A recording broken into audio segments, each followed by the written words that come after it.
If you want to use AI within your business, this video is going to be for you. I'm going to give the exact playbook I use when a client comes to me for a consultation to figure out how Gen AI can help them make more money. Let's get started. Business owners have this scarcity mindset that if they don't use AI today, or if their competitors using AI, they're not using AI, they're going to be wiped. And these are all valid things to worry about, but that's not how you need to approach AI, because the problem I see is people just force AI into their business. And that's like this plant over here, right? Like if this is the problem that your business is having, and every business has problems, like every business has a constraint, and you use AI incorrectly, you're just gonna be feeding oil into the plant, which does not help it grow. So you need to think of AI like this, like an employee. Like think of it like a vendor, an employee, a partner. You're not gonna bring that person onto your business if you don't see a clear ROI. Let me hammer this in with an example to show you what I mean. So there was this European company. They did financial services for high net worth individuals, and they wanted to use AI to automate the sales process. They were getting a lot of book calls, but they didn't have enough salespeople. Like it was just the business owners actually. They didn't even have any salespeople to take the calls. And so they were like, can we use AI to automate this whole sales process, right? With the idea being that, if somebody gets on a call, the AI just takes care of selling, informing the services, and actually, buying their service. The problem was they were serving high net worth individuals.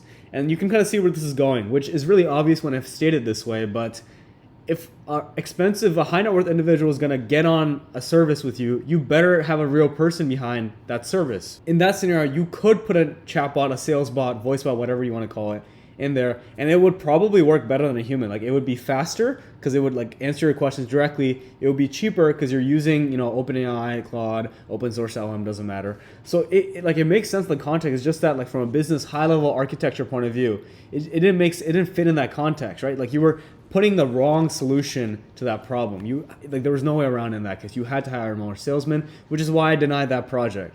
And like that is the mistake I see. It's just like another example is with manufacturing. Like you can use machine learning and AI with manufacturing, but Gen AI, like ChatGPT specifically, use cases are somewhat limited, or like it's very, very heavily based on your industry. Like, because a lot of the applications are vision based, numbers based, like with Industry 4.0, keeping track of, all the data and where it's going. So that's a scenario where like you can use AI, but not the ChatGPT that you hear everybody talk about and like everybody's going crazy over. On the flip side, let's say that something is taking your employees 20 hours to do. Like one client takes 20 hours worth of work and they're getting paid $20 per hour.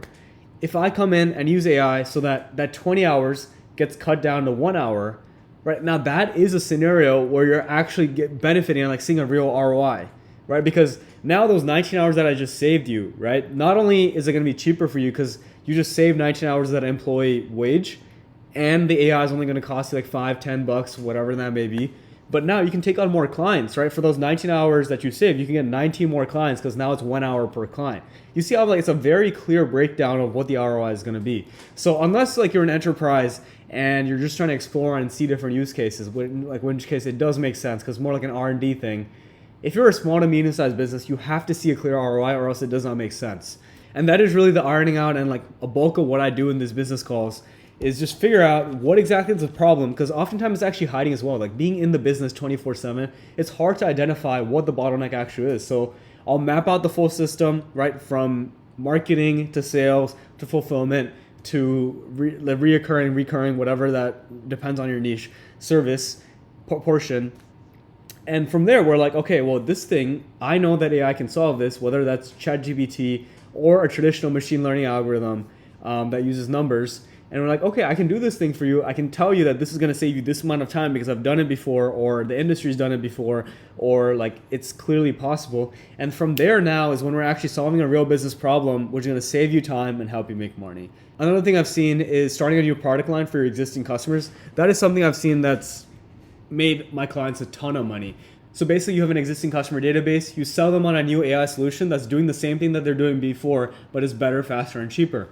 And like obviously, who would say no to that? So they're more than happy to pay a little extra. So in that case, you actually don't even have to worry about any kind of marketing budget. You just tell the person, if you want to use AI, which is clearly better than the current way that we're doing things, just pay this extra money and you'll be good. And so now the client is happier, the customers are happier, and like it's just a win-win. So it's really simple. Just find the business problem regardless of whether AI is involved or not, and then see if AI can help you with that.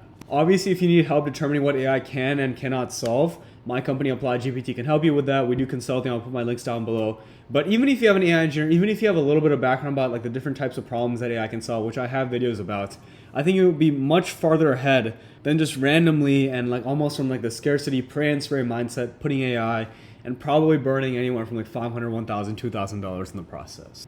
I know this video was really simple, but hopefully the examples will kind of paint some concrete ways that you might be kind of messing up the way you think about AI, and at the end of this video, hopefully solving that.